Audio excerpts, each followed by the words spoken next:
So another plant that I picked up this week at the nursery is this Smokebush.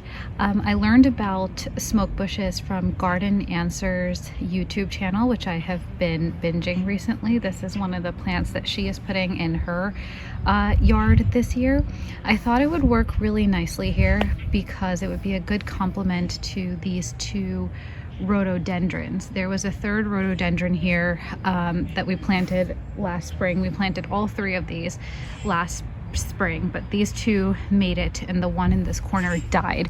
And initially I was thinking of replacing it with another rhododendron, but these are a little bit like, you can kind of see that this one has like some leaves that are not doing great, and that one flowered a little early, and then we had another freeze, and then all those flowers didn't make it, and there's only blooms in the back, so they're kind of finicky. So I thought it would be better to replace it with something a little bit more low maintenance. So I'm going to put this Smokebush in the corner here. It will actually get 4 to 6 feet high and have a spread of about 5 to 7 feet. So I thought it might actually make like a nice little corner plant here. I know right now it really doesn't look like much. It just kind of looks like some dead twigs, but it will get some nice purple leaves, and it'll get these kind of, that's why it's called a smoke bush, these like smoky wispy flowers on it. And it said that in the fall the leaves turn a bright orange, so it should be really interesting in all seasons. So I'm going to get this in the ground.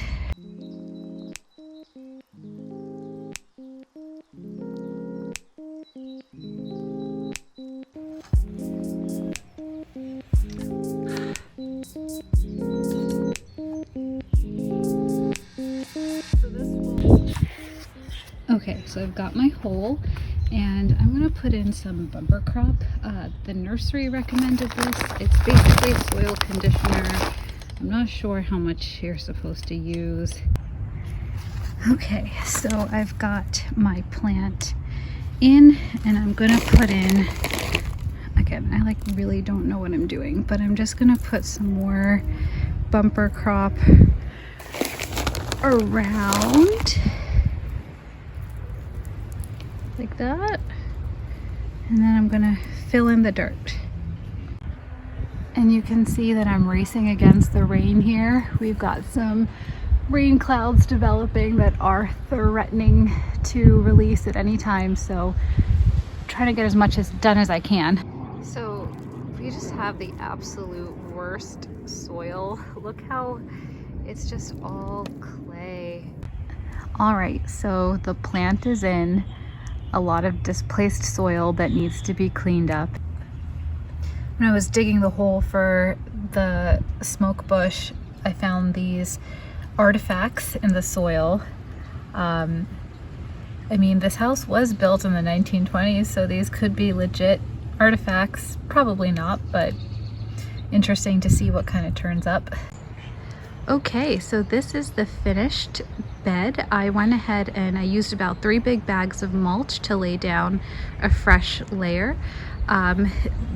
This plant right here is an azalea rosebud that my husband planted last year.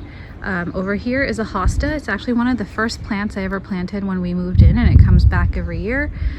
This right here is a hydrangea that I originally got as like a tiny little twig cutting for $1.50 from Produce Junction, and it keeps coming back every year. Here are the 2 rhododendrons, and then all the way at the end is the smoke bush that I just planted. So I guess this unintentionally became my flowering shrub garden. So looking forward to seeing how these progress throughout the season.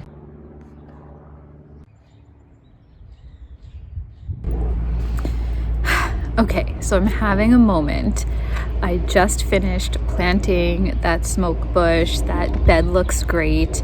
However, I purchased these two Causa dogwoods as well when I went to the nursery.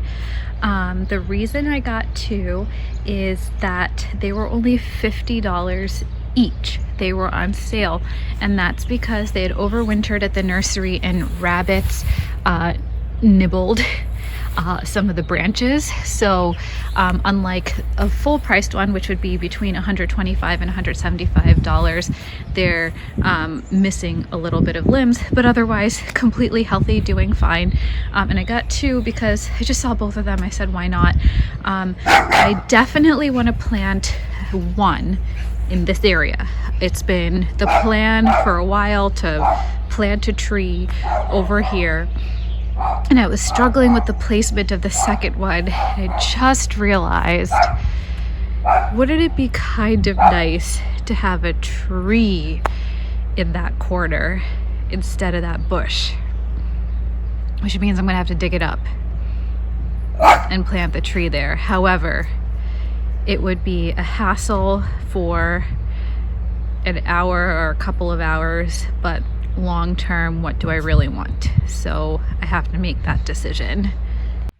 So I'm just gonna sit on that question for a while, decide what I want to do. In the meantime, I thought I'd give you a quick updates on the seeds that I've started indoors. Here are my oregano popping up, a couple of Swiss chard getting their second set of leaves. The thyme is also sprouting nicely. My bell peppers just came up in the last week, and here are my yellow summer squash doing quite nicely.